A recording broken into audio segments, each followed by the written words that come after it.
Alors les nouveautés, elles sont quand même relativement variées. Elles vont des sciences des données, en particulier sur les big data, des transformations qui sont en cours, et donc il est de notre devoir de former ces étudiants à ces nouveaux enjeux. On a aussi mis en place un département d'audioprothésistes dans la fac de médecine, donc l'audioprothésiste, j'allais dire, un petit peu du futur. Ce sont des éléments nouveaux en termes de formation.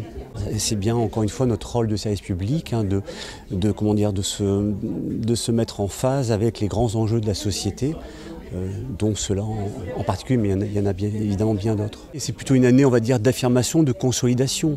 On est en train de finaliser un certain nombre de procédures qui vont permettre de fluidifier un certain nombre de dispositions dans l'université, donc en termes de pilotage. En termes de recherche, on est en train de structurer la recherche autour de grands hubs, ça vous l'avez vu, autour du numérique, de la médecine, des sciences de l'environnement en l'occurrence.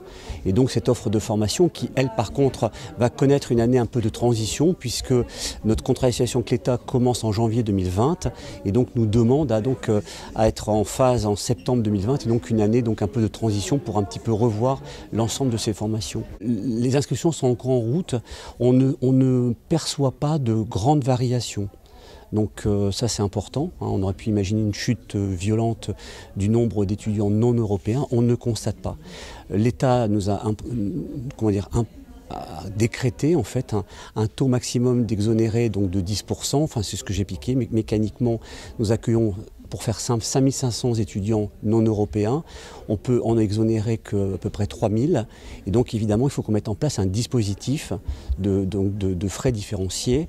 Donc le choix qu'on a fait à l'Université de Lille, comme une grande université de recherche, c'est d'exonérer tous les étudiants au niveau du doctorat, au niveau du master, et donc un maximum d'étudiants en cycle licence. Et une fois qu'ils sont entrés dans un cycle, la gratuité est assurée pendant toute la durée du cycle.